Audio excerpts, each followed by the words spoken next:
Popular reality TV star Josh Duggar, who stars on the show 19 Kids and Counting, was unable to have an appointed attorney to defend his conviction for collecting evidence pertaining to juvenile sexual assault. The motion does not specify if the complexity of the matter necessitates the appointment of an attorney or whether the Duggar intends to bring any particular issues, as shown in the court records. Given this, the motion to reconsider the legality of his incarceration was denied upon presentation.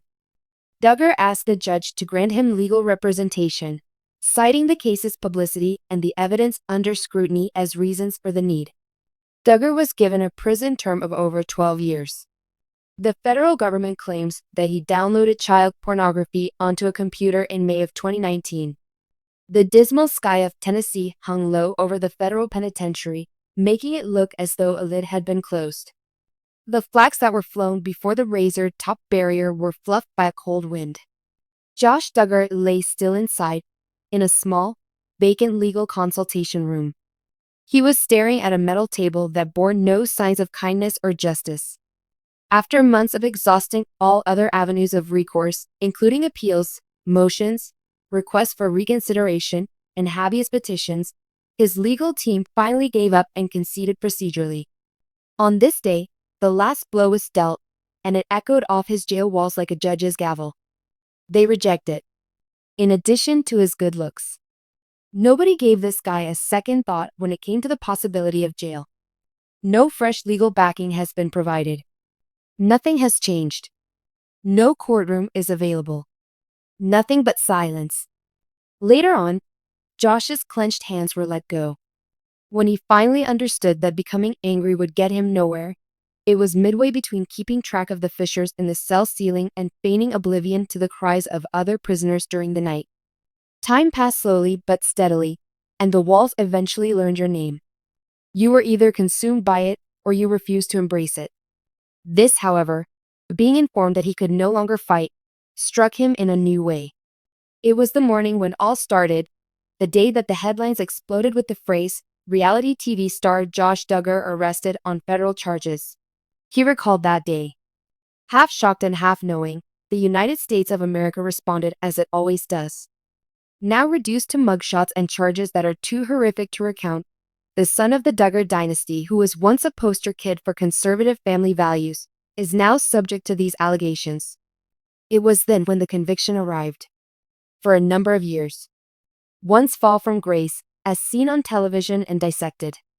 In contrast, there are no television montages in prisons. It's only routine. A flicker of optimism had been living in Josh's chest for the previous 2 weeks, when it was revealed that a fresh team of attorneys had expressed interest in a constitutional case over his punishment. They asserted that his previous legal representation had failed to take into account several significant weaknesses in the evidence.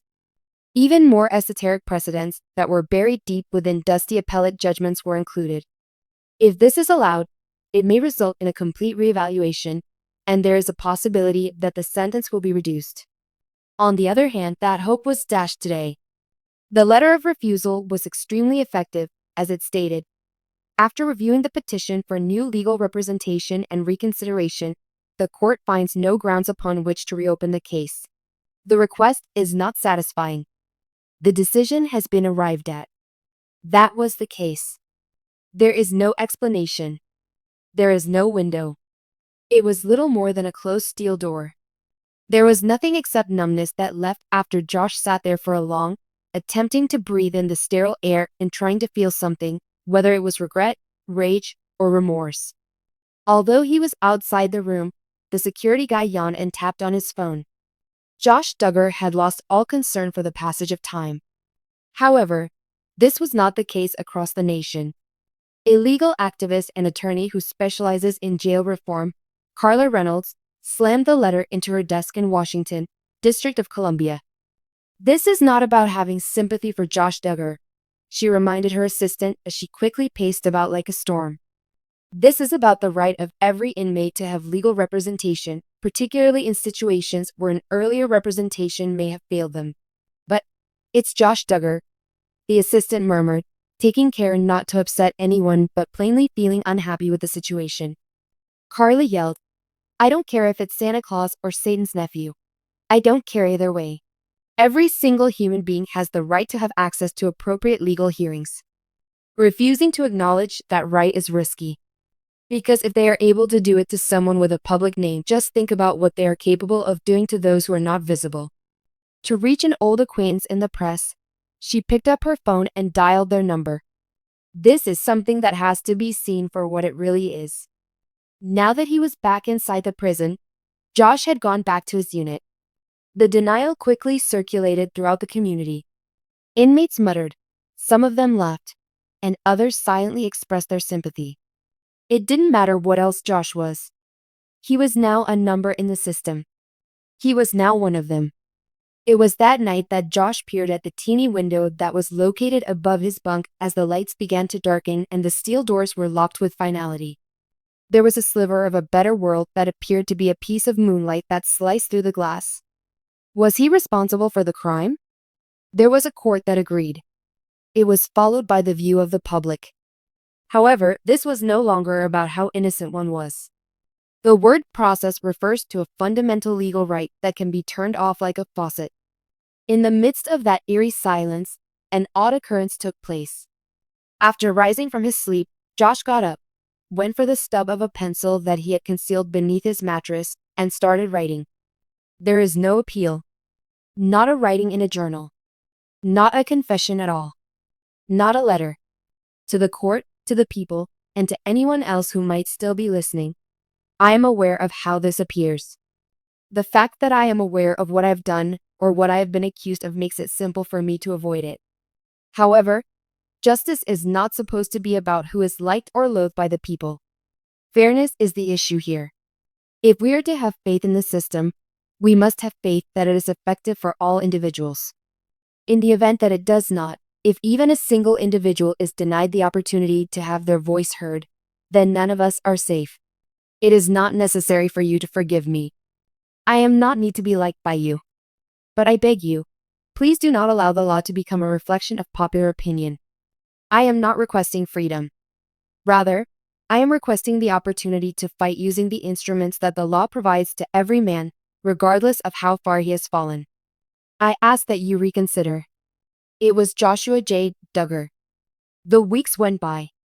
This letter was sent out of the prison by Carla Reynolds' advocacy team, and it was published online with a headline that went viral on social media. Josh Duggar pleads for legal fairness, not freedom. The internet did what it often does. Some users made fun of it. Others expressed their disagreement with it, and a surprising number of users defended the philosophy, if not the man. The opinions of attorneys were expressed on podcasts. Statements of caution were issued by civil rights organizations. Hashtags made their debut. Allies from the past did not speak up. Existing fans continued to be divided. There was, however, a shift. It is the noise. It was no longer the case that was neglected and sat in the corner. It turned out to be a flashpoint. His circumstance caused people to question how readily a system that is predicated on due process might silently slam the door shut. This is not because Josh Duggar suddenly became highly regarded. Rather, it was because of his situation.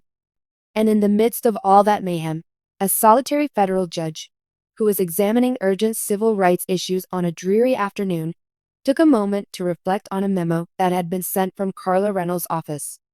He cocked his head to the side, sat back in his chair, and read the last paragraph once more. This is not a request for innocence. This is a request for the opportunity to be tried.